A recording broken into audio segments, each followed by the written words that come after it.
Hi friends, आज मैं discuss करने वाला हूँ कुछ डाउट्स के बारे में जो आपके द्वारा मेरे पास बार बार कमेंट आ रहा है। उस डाउट्स को मैंने कुछ पॉइंट आउट किया है, आप खुद से भी देख सकते हैं। ठीक है, इसके बारे में पूरा क्लियरिफाई करेंगे कि इस डाउट्स से कैसे निकलेंगे आप लोग। एक एक करके मैं डिस्कस करूँगा। आप वीडियो को लास्ट तक देखिएगा, स्किप मत कीजिएगा, ताकि आपके लिए बहुत इंपॉर्टेंट हो सकता है। ठीक है, अगर अभी तक मेरे इस चैनल को सब्सक्राइब नहीं किया है तो प्लीज़ मेरे चैनल को सब्सक्राइब कर दें और बेल आइकन दबाना ना भूलें। चलिए शुरू करते हैं। फर्स्ट जो डाउट है वो बच्चों का कहना है कि सर, क्या मैं एक सब्जेक्ट का एग्ज़ाम दे सकता हूँ? ये 10th क्लास के भी बच्चों का डाउट है और 12th क्लास के भी बच्चों का डाउट्स है। ठीक है, तो मैं इन दोनों बच्चों के बारे में मैं बताने चाह रहा हूँ कि आप एक सब्जेक्ट का एग्ज़ाम दे सकते हैं। अगर आप NIOS से पढ़ रहे हैं तो आप एक या दो या जितनी मर्जी दे सकते हैं, लेकिन आप अगर अदर बोर्ड से पढ़ रहे हैं तो उसके लिए कुछ रूल्स रेगुलेशंस है। अगर आप मतलब पास आउट हैं, जैसे कि 10th में आप पढ़ रहे हैं, अगर आप पास आउट हैं तो आप एक एग्ज़ाम दे सकते हैं, लेकिन अगर आप फेल हैं तो आपको कम से कम ऑन डिमांड के थ्रू 3 एग्ज़ाम पेपर देना पड़ेगा और 2 सब्जेक्ट आपको TOC करना पड़ेगा। ठीक है, यही रूल्स जो है 12th के बच्चों के लिए भी है। अगर आप NIOS से हैं या फिर CBSE या किसी भी बोर्ड से अगर पास आउट हैं तो आप एक सब्जेक्ट का एग्ज़ाम देकर लाइक इम्प्रूवमेंट के तौर पर आप देख सकते हैं। लेकिन अगर आप फेल हैं तो आपको कम से कम 3 सब्जेक्ट का पेपर देना पड़ेगा और बाकी 2 सब्जेक्ट TOC यानी ट्रांसफ़र, आपके मार्क्स ट्रांसफ़र कर दिए जाएंगे। ठीक है, अब दूसरी डाउट्स की ओर बढ़ते हैं। दूसरी जो डाउट्स है वो बच्चों का कहना है कि सर, पब्लिक एग्ज़ाम 2022 अप्लाई कर चुका हूँ। कहने का मतलब अप्रैल 2022 या अक्टूबर 2022 का जो एग्ज़ाम आने वाला है NIOS का, बच्चे जो हैं अप्लाई कर चुके हैं। उसके बाद कहना है कि क्या मैं ऑन डिमांड अप्लाई कर सकता हूँ? मैं बच्चों को यही कहूँगा, आपसे पहले भी मैं कह चुका था बार बार। बहुत सारे यूट्यूबर आपको निगेटिव न्यूज़ भी देते थे कि ऑन डिमांड एग्ज़ाम नहीं होगा। मैं बार बार आपको बता रहा था कि नहीं, ऑन डिमांड एग्ज़ाम 100% होगा। तो मैं आप लोगों के लिए यही कहना चाहूँगा कि आप पब्लिक एग्ज़ाम अगर फील कर चुके हैं तो आप ऑन डिमांड के लिए अप्लाई नहीं कर सकते हैं। इन केस अगर अप्लाई कर भी देते हैं तो आपके लिए प्रॉब्लम हो सकती है। तो मैं यही कहूँगा कि आप अप्लाई ना करें। फर्स्ट ऑफ ऑल आप पब्लिक एग्ज़ाम की तैयारी करें। पब्लिक एग्ज़ाम देने के बाद अगर इन केस आपके कोई सब्जेक्ट रुक जाते हैं कम नंबर की वजह से, तो आप उस समय ऑन डिमांड एक सब्जेक्ट या 2 सब्जेक्ट जब भी आपका रुकेगा ऑन डिमांड देकर आप क्लियर कर सकते हैं। ठीक है, अगर अभी आप ऑन डिमांड अप्लाई करेंगे तो आपका इंस्टॉलमेंट नंबर या डेट ऑफ बर्थ या आधार कार्ड या फिर ईमेल ID ऐसे डालेंगे तो ये आपको बोलेगा उस साइट पे कि ऑलरेडी एलिजिबल, मतलब ऑलरेडी ये इंटर हो चुका है। कहने का मतलब वो नहीं लेगा NIOS के साइट पे। ठीक है, तो आप अच्छी तरह से समझ लें। अब तीसरी डाउट है वो है कि बच्चों का कहना है कि सर, थ्योरी के साथ प्रैक्टिकल एग्ज़ाम देना होगा या पिछली मार्क्स कंसीडर हो जाएगा? मैं बच्चों का यही कहूँगा, देखिए, ऑन डिमांड में प्रैक्टिकल एग्ज़ाम नहीं होती है। जैसे कि आपका 100 नंबर का पेपर होता है नॉर्मली पब्लिक एग्ज़ाम में, तो आपके जो होते हैं जैसे कि 80 नंबर का थ्योरेटिकल पार्ट हो गया और 20 नंबर का प्रैक्टिकल हो गया, लेकिन वो ऑन डिमांड में नहीं होता है। ऑन डिमांड में आपको 100 नंबर का ही पेपर आएगा और आपको 100 नंबर्स का ही थ्योरेटिकल पेपर के तौर पर देना पड़ेगा। ठीक है, आपके पेपर में 100 मार्क्स के ही हिसाब से आपके नंबर दिए जाएंगे। अगला जो डाउट है बच्चों का कहना है कि सर, 2020 में CBSE से पास हूँ, क्या मैं इम्प्रूवमेंट के लिए अप्लाई कर सकता हूँ?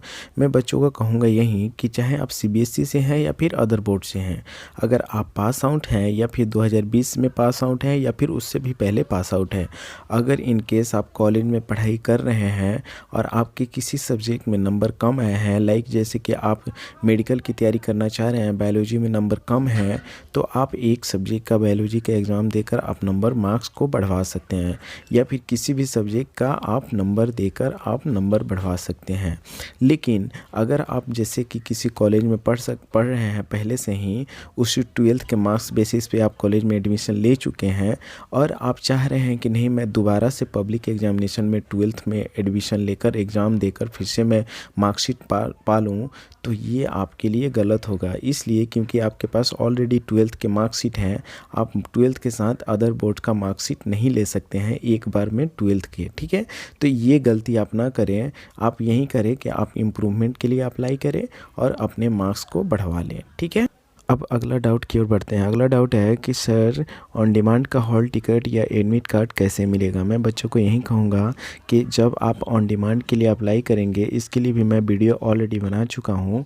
अप्लाई करने के बाद आप फ़ी पेमेंट जैसे ही कर देंगे, कंफर्म हो जाएगा फ़ी पेमेंट होने के बाद आपका हॉल टिकट ऑटोमेटिक आपके जैसे कि मोबाइल से या फिर लैपटॉप से कर रहे हैं या कंप्यूटर से, उसी समय हॉल टिकट शो हो जाएगा। वहाँ से जाकर आप डाउनलोड कर सकते हैं। इन केस उस समय आप डाउनलोड नहीं कर पाए तो आप बाद में भी कभी भी आप अपने ईमेल या और पासवर्ड डालकर या फिर इंस्टॉलमेंट नंबर डालकर आप हॉल टिकट डाउनलोड कर सकते हैं। ठीक है, इसके लिए निश्चिंत हो जाए। ठीक है, अब अगला डाउट की ओर बढ़ते हैं। अगला डाउट ये है कि ऑनलाइन एडमिशन के बाद एडमिशन कंफर्म हुआ कि नहीं, कैसे पता चलेगा।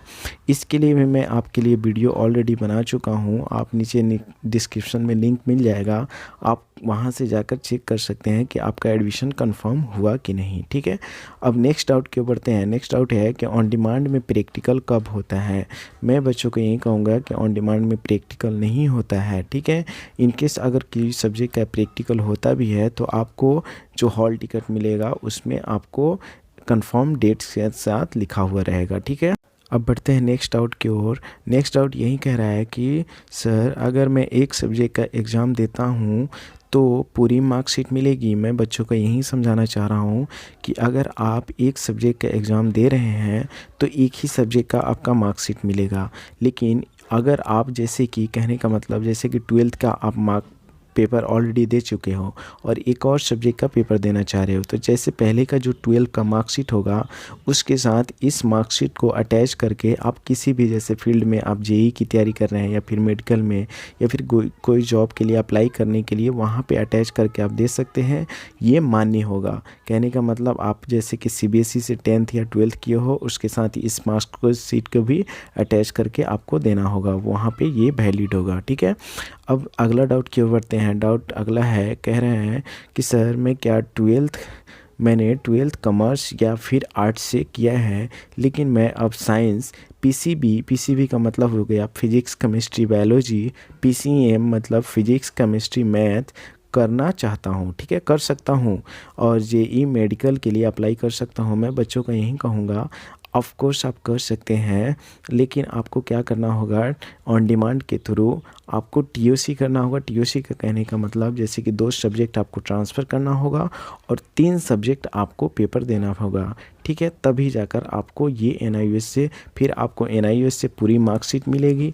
वो आपका जो सीबीएसई या फिर अदर बोर्ड से पहले की जो पढ़ाई की रही होगी वो मार्कशीट आपको एनआईयूएस में ट्रांसफ़र हो जाएगा। फिर वो सर्टिफिकेट वैलिड नहीं होगा। ये एनआईयूएस से जो सर्टिफिकेट होगा वही सर्टिफिकेट का मान्य होगा। ठीक है, आप फिर उससे आप अप्लाई कर सकते हो आगे की जॉब के लिए या फिर किसी भी कंपटीशन के लिए। ठीक है, ऐसे ही वीडियो देखने के लिए प्लीज़ मेरे चैनल को सब्सक्राइब करें और बेल आइकन दबाना ना भूलें। अगर ऐसे ही डाउट या फिर इससे भी कोई डाउट हो तो आप बेहिचक कमेंट करके पूछ सकते हैं। अगर आपको क्लियर नहीं हो पा रही है तो आप फेसबुक या इंस्टाग्राम पे आप मुझसे कमेंट करके लाइव चैट भी करके पूछ सकते हैं। ओके, थैंक यू, धन्यवाद।